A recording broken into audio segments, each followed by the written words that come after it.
Alexandre Morel n'était pas seulement un homme riche, il incarnait la réussite. Né dans une famille aisée, il avait été élevé dans une villa spacieuse surplombant les collines, une demeure qui semblait symboliser toute la grandeur et la perfection de sa vie. Chaque détail de sa jeunesse avait été soigneusement orchestré. Une éducation privée dans les meilleures écoles, des vacances luxueuses dans des destinations exclusives, des rencontres avec les plus grandes figures du monde des affaires. Alexandre avait ce que beaucoup considéraient comme un rêve devenu réalité. Il avait réussi à tordre le destin à son image.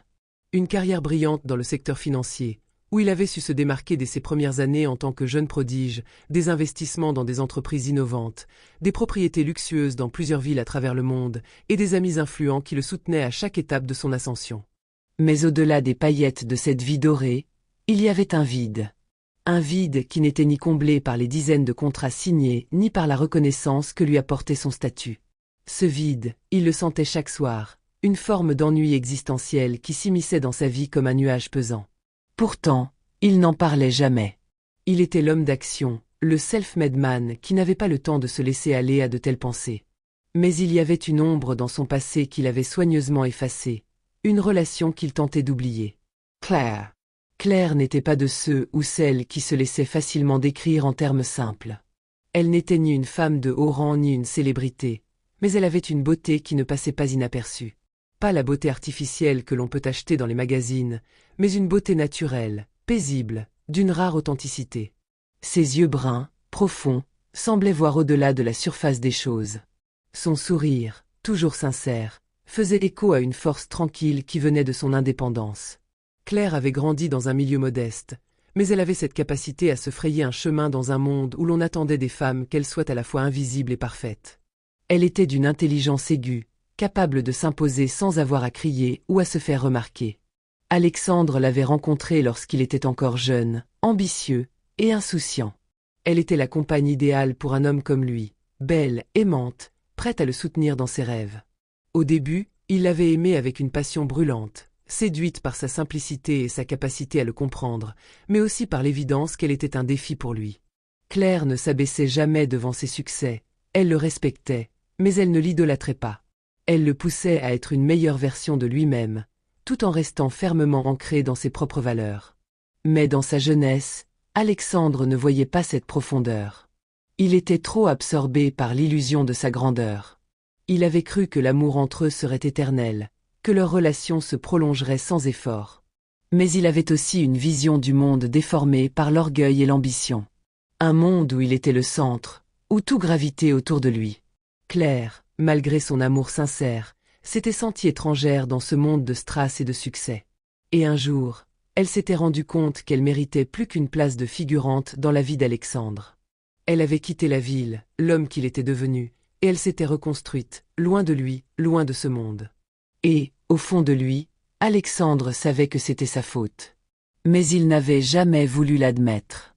Pas alors, et encore moins maintenant. Claire s'était éloignée, cherchant à guérir de la douleur de cette séparation qu'Alexandre n'avait jamais jugée nécessaire. Elle avait choisi une vie simple, loin des faux-semblants de la société qui l'avait embrassée avec tant d'avidité.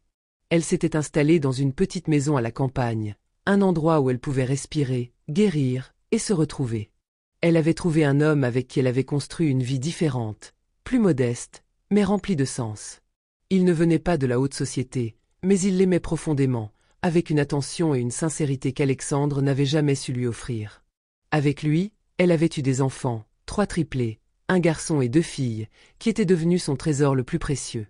Ils étaient sa joie, son amour, et son souvenir vivant de tout ce qu'elle avait construit après avoir quitté Alexandre. Claire n'avait jamais cherché à se venger. Elle avait choisi de créer quelque chose de pur, quelque chose qui n'était pas contaminé par les erreurs du passé. Ses enfants étaient l'incarnation de cette vie nouvelle, une vie pleine de simplicité et de profondeur, loin de la superficialité du monde dans lequel Alexandre s'était noyé. En grandissant, ses enfants étaient devenus ses alliés dans cette quête de vérité. Claire était sereine. Elle avait appris à se reconstruire et à aimer à nouveau, sans l'ombre d'un regret. Mais, même si elle ne l'avait pas recherché, Alexandre revenait dans ses pensées. Elle savait que, dans une autre vie, dans un autre monde, elle aurait pu être heureuse à ses côtés. Mais ce n'était plus son monde. Elle l'avait quitté pour s'épanouir ailleurs, dans l'amour véritable, dans la paix qu'elle avait bâtie pour elle-même et ses enfants. Les années avaient passé, mais Alexandre ne l'avait jamais oubliée. Il pensait à Claire de temps à autre, se souvenant de son regard doux et profond, de l'amour pur qu'elle lui avait donné, cet amour qu'il avait pris pour acquis, qu'il n'avait pas su apprécier à sa juste valeur. Cela le hantait, car il savait au fond de lui qu'il ne pourrait jamais retrouver un amour comme celui-là. Julie, sa future épouse, était belle, mais elle n'avait pas la profondeur de Claire. Elle venait d'une famille influente, certes, mais c'était avant tout son statut, sa position, son réseau, qui avait attiré Alexandre. Il l'avait choisie pour ce qu'elle représentait dans son monde, pas pour ce qu'elle était réellement. C'est alors qu'une idée insidieuse germa dans son esprit. Il allait se marier avec Julie, mais pas seulement pour l'amour. Il voulait Claire à ses côtés, pas pour raviver la flamme, mais pour la humilier. Il voulait qu'elle voie son succès, sa richesse, sa vie parfaite, et surtout, qu'elle assiste à son bonheur avec Julie, une femme qui correspondait à l'image qu'il s'était construite. Il espérait qu'elle se sentirait petite, insignifiante, comme si elle avait fait un mauvais choix en le quittant. Il avait l'impression qu'elle lui devait quelque chose, qu'elle lui avait volé une partie de son destin, et il voulait récupérer ce qu'il estimait lui revenir de droit. Il voulait voir son regard, cet amour pur, se transformer en douleur. Ce qu'il ne savait pas, c'est que cette vengeance allait être bien plus complexe qu'il ne l'avait imaginé. Le jour du mariage arriva, et l'église semblait être une scène d'opéra, où chaque détail avait été minutieusement orchestré pour refléter l'image parfaite de l'union d'Alexandre et Julie. Les rayons du soleil traversaient les vitraux, jetant des couleurs éclatantes sur les bancs en bois poli, tandis que des guirlandes de fleurs blanches encadraient les colonnes, ajoutant une touche d'élégance à l'atmosphère.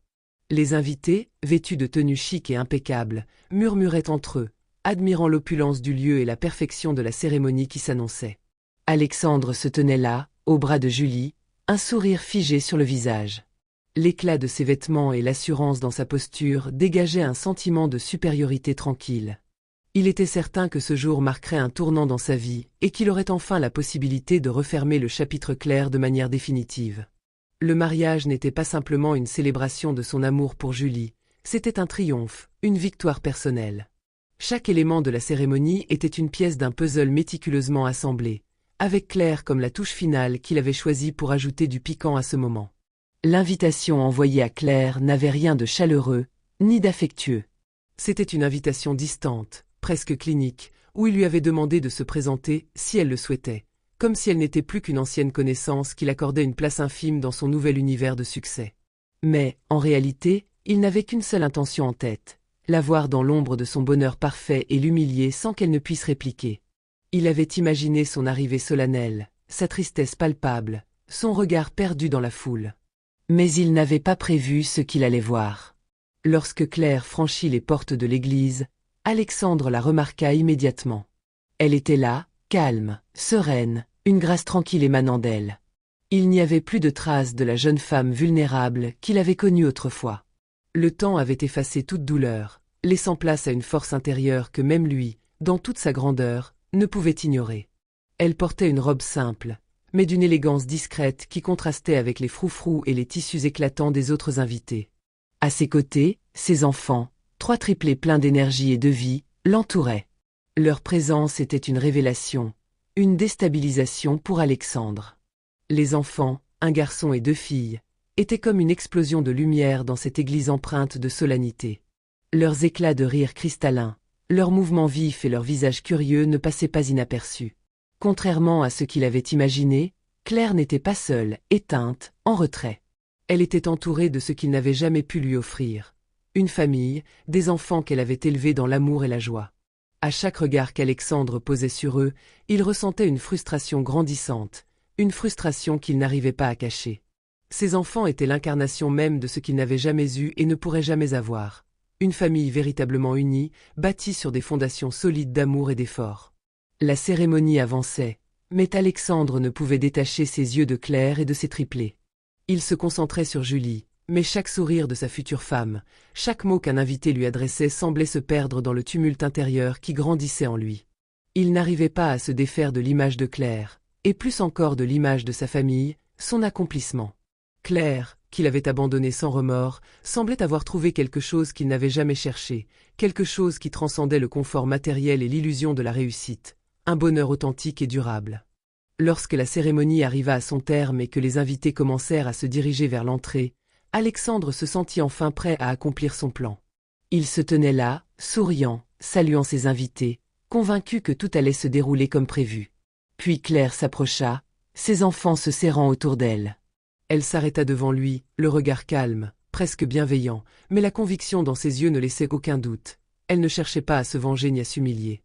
Elle était là, comme un miroir, reflétant ce qu'il était devenu et ce qu'il avait perdu. « Félicitations, Alexandre, dit-elle avec une douceur surprenante, sa voix fermée mais pleine d'une dignité tranquille. Julie est une chance pour toi. Elle le regarda un instant, et son regard n'avait rien de méprisant, rien de hautain. C'était simplement un regard plein de compréhension, de bienveillance, presque une bénédiction silencieuse. Puis, sans hésiter, elle se tourna vers ses enfants, sa famille, ce qu'elle avait réussi à bâtir. Venez, laissons faune. Nous avons une autre fête à célébrer ce soir. À cet instant, un poids s'abattit sur Alexandre. Une prise de conscience soudaine et poignante. Il n'avait jamais vu Claire sous cet angle, et il ne comprenait qu'à présent l'étendue de ce qu'il avait perdu. Ce n'était pas simplement son amour qu'il avait jeté, mais une vie qu'il n'aurait jamais pu créer pour lui-même. Ses enfants, les triplés, étaient le reflet de cette force, de cette vie qu'il n'aurait jamais. Il avait voulu la voir perdre, se perdre dans la douleur de sa propre réussite, mais ce qu'il avait découvert, c'était que Claire n'avait jamais eu besoin de lui. Elle n'avait pas eu besoin de ses biens, de son pouvoir, ni de son approbation. Elle avait créé quelque chose de bien plus grand, une famille fondée sur l'amour, le sacrifice et la paix intérieure. Le reste de la soirée se déroula dans une atmosphère étrangement lourde, comme si l'air lui-même avait absorbé les tensions qui l'habitaient. Alexandre, l'homme habitué à avoir tout sous contrôle, se sentit soudainement vulnérable et désorienté. L'orchestre jouait une mélodie élégante, mais dans l'ombre, des rires éclatants perçaient l'atmosphère feutrée. Ce n'étaient pas les invités les plus influents qui attiraient l'attention, mais les triplés, ces enfants pleins de vie et de lumière. Leur présence effervescente semblait envahir chaque coin de la pièce, éclipsant les conversations polies, les sourires forcés et les échanges superficiels de la soirée.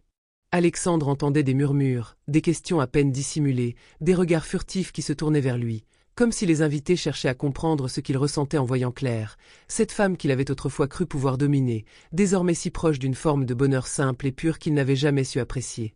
Les triplés couraient, jouaient, se chamaillaient dans une harmonie désordonnée, mais cela créait une sensation de vie, de chaleur humaine, que l'opulence glacée de son propre mariage ne pouvait égaler. Leur innocence, leur énergie débordante, et leur lien apparent avec leur mère semblaient irréels, comme si ces enfants représentaient un monde parallèle, un monde que Claire avait construit après lui, un monde qu'il n'avait jamais su voir. C'était un monde de bonheur sans ostentation, de liens sans faux-semblants. Chaque éclat de rire des triplés, chaque éclat de curiosité sur leur visage, contrastait tellement avec la froideur et la prétention de ce mariage qu'Alexandre sentit, peu à peu, la fierté qu'il nourrissait de cette union se dissiper, comme un mirage qui s'effondrait lentement. Il pouvait presque sentir les regards des invités sur lui. Certains, choqués par cette intrusion imprévue de la véritable vie, ne pouvaient s'empêcher de détourner les yeux de la scène parfaite qu'il avait créée pour se concentrer sur l'authenticité qui émanait des enfants de Claire. Leur rire, leur énergie, leur curiosité insouciante prenaient le pas sur les discours polis qu'il avait préparés, les sourires qu'il avait calculés. Au fond, il le savait. Ce n'était pas sa richesse ni sa position sociale qui étaient admirées, ce n'était pas la beauté de Julie, ni la magnificence de la soirée. C'était la simplicité brute de Claire, la force tranquille qu'elle dégageait. Elle n'avait pas besoin de grandeur, de bijoux étincelants, ou de la reconnaissance de la société. Elle avait créé quelque chose d'une valeur inestimable, un foyer, une famille et une vie. Elle était la véritable vedette de la soirée, même sans chercher à l'être. Au fur et à mesure que la soirée avançait, Alexandre sentit l'isolement se renforcer. Les sourires qui lui étaient adressés semblaient vides, presque dénués de sens. Il n'avait plus aucune conviction, aucune fierté. La réalité, cruelle et implacable, s'abattit sur lui. Il n'avait jamais été capable d'offrir à Claire ce qu'elle méritait. Il n'avait jamais été capable d'être à la hauteur de son amour, de sa dignité, de sa force intérieure. En cherchant à la surpasser, en cherchant à posséder cette perfection qu'il croyait si désirable, il avait perdu. Ce mariage, qu'il avait conçu comme la victoire ultime, était en réalité son plus grand échec. Car Claire, entourée de ses enfants, n'avait besoin de rien de ce qu'il avait pour offrir. Elle possédait ce qu'il désirait en secret, ce qu'il n'avait jamais su cultiver, l'amour véritable, une paix intérieure que rien ne pouvait perturber, et une dignité inébranlable. Lorsqu'Alexandre rentra chez lui cette nuit-là, il n'éprouva aucune satisfaction. La soirée n'avait pas été la consécration qu'il espérait. Julie, qui avait été son choix stratégique, ne pouvait pas remplir le vide qui s'était creusé en lui. Elle, avec son sourire parfait et ses attentions calculées, n'avait jamais été la femme qu'il recherchait véritablement. La réalité était plus amère. Il s'était persuadé qu'elle était la réponse à tout, qu'elle comblerait le vide laissé par Claire, mais elle n'était qu'une illusion. Une belle illusion, certes, mais une illusion quand même.